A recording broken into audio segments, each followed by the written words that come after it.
Okay, what if I told you that the playbook for surviving today's crazy economy was actually written like 100 years ago? We're going to dig into the echoes of the 1929 Great Crash and see if history has some secrets for protecting our money today. This is the big one, the question that probably keeps a lot of us up at night. With everything so volatile and uncertain out there, are we seeing the same exact warning signs that flashed right before the biggest economic crash in modern history? Is history about to repeat itself?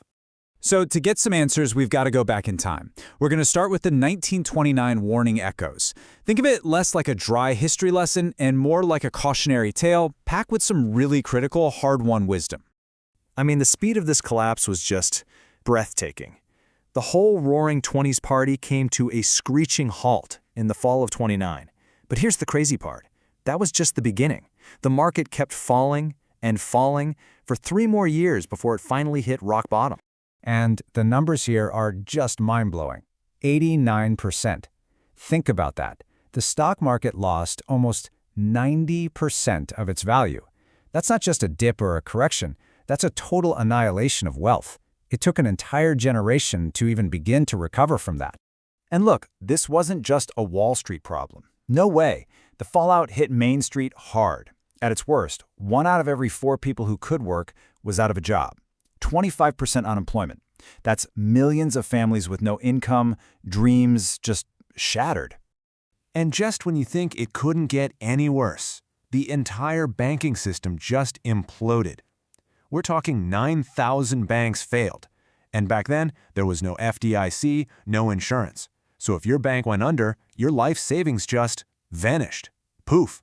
Everything you worked for, gone in an instant. So you have to ask, what caused this perfect storm of disaster? Well, it wasn't just bad luck. It was a combination of 5 really fatal flaws. First, you had rampant speculation. Everybody was gambling on stocks with borrowed money. Then you had flawed policies from the Fed, which made things worse. Add in the uninsured bank failures we just talked about, destructive global trade wars that basically stopped international business, and finally, extreme wealth inequality. It was a recipe for catastrophe. But, even in the darkest times, people find a way to fight back. And out of the ashes of this crisis, a totally new way of thinking about the economy was born. A new path forward was forged. This was FDR's New Deal, and it was basically a 3-step recovery playbook. Step 1, restore trust. They audited the banks and made them secure. Step 2, create jobs. They launched massive public works projects, putting millions of people back to work. And step 3, build a safety net. This is where things like Social Security came from, to protect people if something like this ever happened again. But here's the thing. Behind all of these big, visible government programs, there was a much bigger, almost invisible change happening. A fundamental shift that was about to redefine what money even was. The world started moving away from the gold standard. And this led us into a whole new world of money, the rise of fiat currency. And I got to tell you, understanding this concept is absolutely crucial if you want to understand how our economy works today and where its weaknesses are. So, what in the world is fiat currency? Well, it's pretty simple actually. It's money that's valuable just because the government says it is. It's not backed by a physical thing, like a vault full of gold.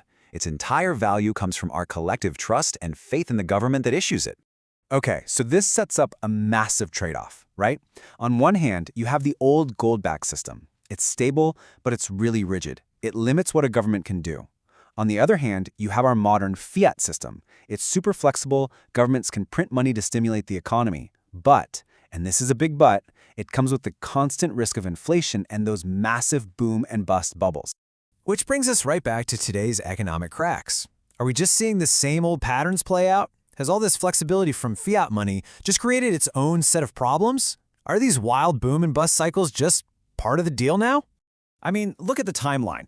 After the U.S. completely depegged the dollar from gold in 1971, you see this pattern emerge. First, the Asian financial crisis in the 90s. Then, the dot-com bubble bursts in 2000. Then the big one, the 2008 global financial crisis. It really seems like the power to create money out of thin air also creates these huge, devastating crashes. Now, to be fair, none of these have been quite as bad as the 1929 crash, which was an 89% drop. But they're still incredibly severe. The dot-com bust erased 78% of the Nasdaq's value. The 2008 crisis took out 57% of the market. These are not small bumps in the road. They're major, painful economic earthquakes. So, what about gold? What happened to it through all this?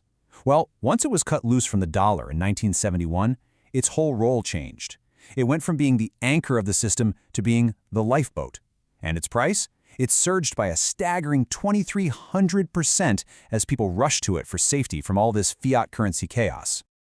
All right, this brings us to the most important part, the so what of all this. Let's talk about your crash-proof plan. How can you take these lessons from history and build a modern strategy to protect yourself? So the playbook we're looking at here suggests a portfolio that's built for resilience, not just for shooting the lights out with growth. It's about being durable.